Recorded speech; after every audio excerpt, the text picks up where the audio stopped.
وہ ملحمہ ہے، تو اس لیے جنگ کو کہتے ملحمہ۔ بہرحال یہ جو ملاحم کا دور ہے اس میں اگرچہ جیسا کہ میں نے عرض کیا کافی مشکل ہے، لیکن یوں سمجھیے کہ اس کا دور اول گزر چکا ہے۔ حضرت مہدی کا ظہور ابھی ہونا ہے، لیکن ملاحم کا دور اول گزر چکا ہے۔ یہ جو گلف وار تھی جس کا نقطہ آغاز ہے 2 اگست 1990، یہ ان ملاحم کا پہلا سلسلہ ہے کہ جس سے آغاز ہو چکا ہے۔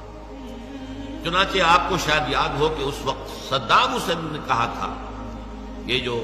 بدنام زمانہ صدام حسین ہے، کہ یہ جو جنگ ہے یہ ام المحارم ہے، جنگوں کی ماں ہے، اس کے بطن سے اب جنگوں کا ایک سلسلہ جو ہے برآمد ہوگا۔ ظاہر بات ہے وہ کتنا ہی برا انسان ہے جو بھی ہے، عرب تو ہے نا آخر،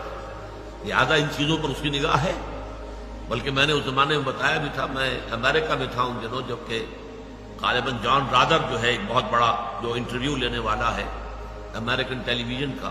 وہ وہاں گیا ہوا تھا، اور اس نے جو انٹرویو لیا ہے تو عجیب نقشہ میں نے دیکھا تھا کہ صدام حسین کے پیچھے جہاں وہ بیٹھا تھا جو کتبہ لگا ہوا تھا دیوار پر، وہ قرآن مجید کی آیت تھی، بل نقذف بالحق علی الباطل فیدمغہ، ہم حق کا کوڑا دے کر مارتے ہیں باطل کے سر پر جو اس کا بھیجا نکال دے۔ یہ آیت قرآن کی، یا اللہ، یہ اب ظاہر بات ہے عرب لوگ ہیں، قرآن سے واقف ہیں، وہ خود جاہل ہو تب بھی کم سے کم اس کے ہاں لوگ ایسے ہوں گے کہ جو عالم ہیں قرآن کے، تو انہوں نے وہ آیت لگائی ہوئی تھی، بل نقذف بالحق علی الباطل فیدمغہ، ہم حق کا کوڑا باطل کے سر پر ماریں گے تو وہ اس کا دماغ نکال کر، بیٹا نکال کر مار پھینک دے گا۔ بہرحال اس نے کہا تھا یہ ام المحارم ہے۔ نوٹ کیجئے اس جنگ کا ذکر جو ہے احادیث میں کس طرح کی شکل میں آیا ہے۔ ان ابی کعب رضی اللہ تعالی عنہ قال انی سمعت رسول اللہ صلی اللہ علیہ وسلم یقول یوشک الفرات ان یحسر عن جبل من ذهب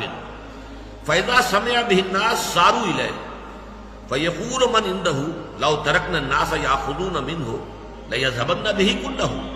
فیقتتلون علیہ فیقتل من کل 199۔ یہ صحیح مسلم کی روایت ہے کتاب الفتن سے، کہ فرات سے مراد یہاں پر ہے ملک عراق۔ عراق میں سونے کا ایک پہاڑ ظاہر ہو جائے گا، یہ سونا، سیال سونا، یہ پیٹرول، اور عراق میں بہت بڑے بڑے ذخیرے اس کے موجود ہیں۔ اس پر ساری جنگ ہوئی ہے۔ آپ کو معلوم ہوگا، یاد ہوگا کہ کویت نے، یہ عراق کا الزام یہ تھا کہ کویت نے سلانٹ ڈرلنگ کے ذریعے سے ہمارے علاقے سے تیل کھینچنا شروع کر دیا، اور جو امبیسڈر امریکن تھی گلاس پائی اس وقت عورت تھی، اس نے یہ کہا کہ ٹھیک ہے، آپ کا سرحدی جھگڑا ہے کویت کے ساتھ، آپ جیسے چاہے طے کریں، ہم اس میں دخل نہیں دیں گے۔ بس یہ دام تھا جس میں یہ صدام آ گیا، یہ در حقیقت جال تھا اس کے لیے جو پھیلایا گیا تھا، اس کی قوت کو کچلنا مقصود تھا۔ اس نے اسی بھروسے پر کہ امریکہ نے تو مجھے گویا کہ گرین سگنل دے دیا کہ we have nothing to do with it, یہ آپ کا بارڈر ڈسپیوٹ ہے، گو ہے، لہذا وہ اس جال میں پھنس گیا، اور پھر جو اس کا تہس نہس ہوا ہے وہ آپ کو معلوم ہے۔ لیکن فیصلہ یہی تھا، معاملہ اصل یہی تھا، جھگڑا یہی تھا، تیل کے اوپر جنگ ہوئی ہے۔ اور یہاں بھی یہ فرمایا گیا ہے کہ ہر 100 میں سے 99 مارے گئے۔ تو واقعہ یہ ہے کہ جب ان فوجوں کی واپسی ہو رہی تھی کویت سے، تو آپ نے اخبار دیکھا ہوگا، ٹیلی ویژن میں بھی سین، کہ پوری سڑک جو ہے کویت سے لے کر آ کے بغداد تک جو ہے اسے قبرستان بنا دیا گیا۔ تمام ٹینک، تمام لاریاں، تمام ٹرک، تمام کاریں جس طریقے سے وہ تہس نہس کی گئی ہیں، ایک ایک شخص مرا ہے۔ ان میں سے میں سمجھتا ہوں کہ حدیث کے یہ الفاظ بالکل درست ہیں کہ 99% لوگ مارے گئے۔ اصل بھرکس جو نکلا ہے در حقیقت، کیونکہ جب وہ اپنی فوجوں کو واپس لے کر چلا ہے کویت سے، تو ابھی اگر واپس لے کے چلے جاتے تو ظاہر بات ہے کہ اس کی قوت تو انٹیکٹ رہ جاتی، حالانکہ جھگڑا تو ختم ہو گیا تھا۔ اگر اس نے کویت پر قبضہ کیا تھا، وہ کویت کا قبضہ چھوڑ کر جا رہا تھا۔ اب اگر جنگ کی گئی تھی کویت کو آزاد کرانے کے لیے، تو اب اس کے اوپر بمباری کرنے کا جواز تو نہیں رہا تھا۔ لیکن اب یہی بات تھی کہ چونکہ اصل مقصد یہ تھا کہ تمام عرب ممالک میں سے وہ واحد ملک ہے کہ جس کے ایٹمی بن جانے کا اندیشہ تھا، اس کی ایٹمک جو ہے تنصیبات کے اوپر کئی سال پہلے حملہ کر کے ان کو تہس نہس کیا جا چکا تھا، اور اب چونکہ تھا کہ ویپنز آف ماس ڈسٹرکشن یہ تیار کر رہا ہے، لہذا اس کو تہس نہس کرنا تھا اسرائیل کے تحفظ کے لیے۔ چارلس کرافٹ نے بعد میں کہہ بھی دیا تھا کہ ہم نے یہ جنگ جو ہے اسرائیل کی حفاظت کے لیے لڑی ہے۔ تو یہ اس جنگ کا ذکر موجود ہے اس کے اندر۔ اس طرح دوسری روایت جو ہے یہ سنن ابی داؤد کی ہے، عن ذی مخبر رضی اللہ تعالی عنہ قال سمعت رسول اللہ صلی اللہ علیہ وسلم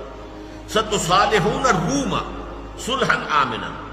فتغزون انتم وهم عدو من ورائكم فتنصرون وتغنمون وتسلمون ثم ترجعون حتى تنزلوا ببرد ذی طلول۔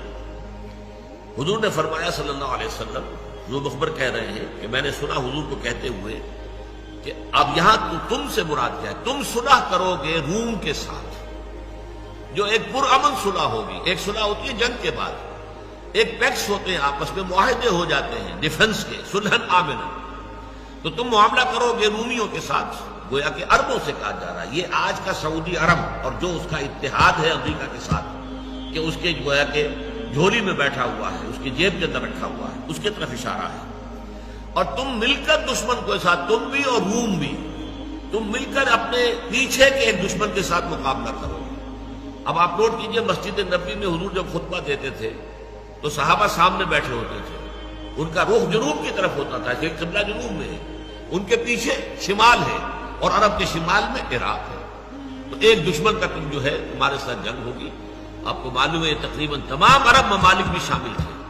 30 ملکوں کی فوج جو ہے وہ اس جنگ خلیج کے اندر آئی ہے،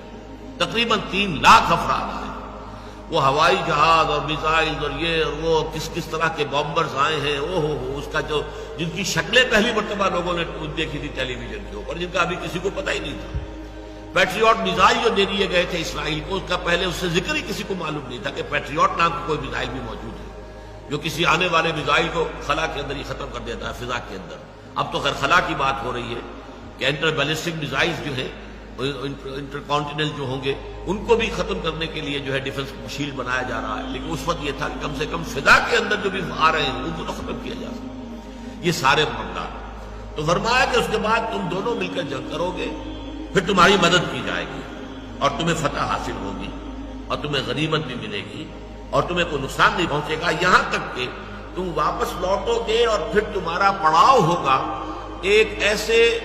ٹیلوں والے ریگستان میں جس میں کہ نخلستان وجود میں آ چکا ہوگا۔ یہ ہے وہ معاملہ کہ آج امریکن بیسز جو ہیں نجد کے اندر، اب امریکہ پنجے گاڑ کر وہاں بیٹھا۔ اس کے لیے حدیث کے اندر جو 2 الفاظ آئے وہ ابھی میں آپ کو دوسری حدیث آپ کو سنا دیتا ہوں۔ نجد میں جو شیطان کا سینگ حضور نے فرمایا، نجد کی طرف سے شیطان کا سینگ برآمد ہوگا۔ عن ابن عمر رضی اللہ تعالی عنہ قال ذکر النبی صلی اللہ علیہ وسلم قال اللہم بارک لنا فی شامنا اللہم بارک لنا فی یمننا قالوا وفی نجدنا۔ حضور نے ایک مرتبہ کہا، اللہ برکت ڈال دے ہمارے ملک شام میں، اے اللہ برکت ڈال دے ہمارے ملک یمن میں۔ لوگوں نے کہا حضور نجد کی بات بھی کیجئے اور ہمارے نجد میں۔ آپ خاموش رہے، آپ نے دوبارہ انہی 2 کا ذکر کیا، پھر کہا گیا حضور نجد میں، پھر آپ خاموش رہے، تیسری مرتبہ کہا گیا تو حضور نے تیسری مرتبہ کے بعد فرمایا کہ ہناک الزلازل والفتن وبہا یطلع قرن الشیطان۔ یہ بخاری شریف کی روایت ہے کتاب الفتن میں۔ وہاں تو زلزلے آئیں گے، فتنے اٹھیں گے اور وہاں سے شیطان کا سینگ طلوع ہوگا۔ اب جو میزائل لگے ہوئے ہوں گے، یہ سارا جو بیس ہے نجد کا اس علاقے کے اندر، یہ خلیج کے جو ہے مغربی ساتھ جو ہے، آپ اندازہ کر لیجیے یہ شیطان کا وہ سینگ ہے کہ جو وہاں آ کر اب جم گیا ہے۔ اسی طریقے سے حضرت عبداللہ ابن عمر ہی سے روایت ہے بخاری شریف میں، انہ سمع رسول اللہ صلی اللہ علیہ وسلم وہو مستقبل المشرق، کہ انہوں نے حضور سے یہ فرماتے سنا اور آپ کا رخ مشرق کی طرف تھا، یقول الا ان فتنۃ ہا ہنا من حیث یطلع قرن الشیطان، فتنہ ادھر ہے، مشرق نجد جو ہے مدینہ منورہ سے مشرق کی طرف ہے، یہاں سے فتنہ برآمد ہوگا اور یہاں پر سے شیطان کا سینگ جو ہے وہ برآمد ہوگا۔ بہرحال یہ جنگ جو ہے جس طریقے سے اس میں ہلاکت ہوئی ہے، تباہی ہوئی ہے، بربادی ہوئی ہے، جنگ عظیم دوم کے دوران جتنا بارود اور گولہ استعمال ہوا ہے اتنا چند دنوں کے اندر استعمال ہو گیا عراق کے اندر، مرکز جو نکالا گیا۔ اب اس کا ذکر جو ہے احادیث کے اندر میں اب نہیں جا سکتا زیادہ تفصیل میں، بلکہ یہ کہ میں تو نوٹ کر کے لایا تھا کہ یوحنا جو حواری تھے حضرت مسیح علیہ السلام کے، ان کے جو مکاشفات ہیں، جو revelation, book of revelations of Jones revelations, یہ آخری باب ہے انجیل کا، تورات کا، یوں سمجھیے ٹیسٹمنٹ، اولڈ ٹیسٹمنٹ اور نیو ٹیسٹمنٹ،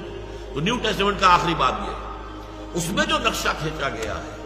تو واقعہ یہ ہے کہ میں اچھا ہے آپ کی دلچسپی کے لیے پڑھ کے سنا دوں کہ وہاں جو ان کے مکاشفے کے اندر آیا کہ جو تباہی ہونے والی ہے،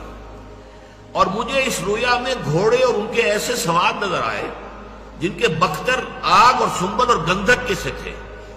اور ان گھوڑوں کے سر ببر کے شیر ببر کی طرح تھے، اور ان کے منہ سے آگ اور دھواں اور گندھک نکلتی تھی۔ اب ظاہر بات ہے کہ اس زمانے میں یہ ٹینک کا تو کوئی تصور نہیں ہو سکتا تھا، یہ گھوڑے ہیں نا، گھوڑوں کے اوپر جا رہے ہیں، یہ بختر بند گاڑیاں ہیں، گھوڑے ہیں، اور ان کے منہ سے گندھک اور آگ نکل رہی ہے، جو بھی گولہ باری نکل رہی ہے اس سے، اور گندھک سے جو ان کے منہ سے نکلتی ہے، تہائی آدمی مارے گئے۔ ایک اور ہے کہ پھر بجلیاں اور آوازیں اور گرجیں پیدا ہوئی، اور ایک ایسا بھونچال آیا کہ جب سے انسان پیدا ہوا ہے ایسا بھونچال کبھی نہیں آیا، اور اس بڑے شہر کے 3 ٹکڑے ہو گئے، اور قوموں کے شہر گر گئے، اور بڑے شہر بابل کی خدا کے ہاں یاد ہوئی تاکہ اسے اپنے سخت غضب کی مے سے کا جام پلائے۔ اب یہاں 3 ٹکڑے ہو جانا جو مراد ہے، آپ ہمیشہ دیکھتے ہوں گے ٹیلی ویژن پر عراق کا جو آتا ہے ملک کا 3 حصوں میں ہے۔ نارتھ میں نو فلائی زون ہے، عراقی جہاز کوئی اس میں فلائی نہیں کر سکتا۔ ساؤتھ میں نو فلائی زون ہے، درمیان میں ایک پٹی ہے کہ جہاں پہ عراق کو اپنے ہوائی جہاز اڑانے کی اجازت ہے۔ 3 حصوں میں عراق منقسم ہو چکا ہے، اور یہ گویا کہ شہر بابل جو ہے پرانا نام ہے اس ملک کا، بیبیلونیا، نبوکڈ نظر یہی کا بادشاہ تھا جس نے کہ اینٹ سے اینٹ بجائی تھی یروشلم کی 587 قبل مسیح۔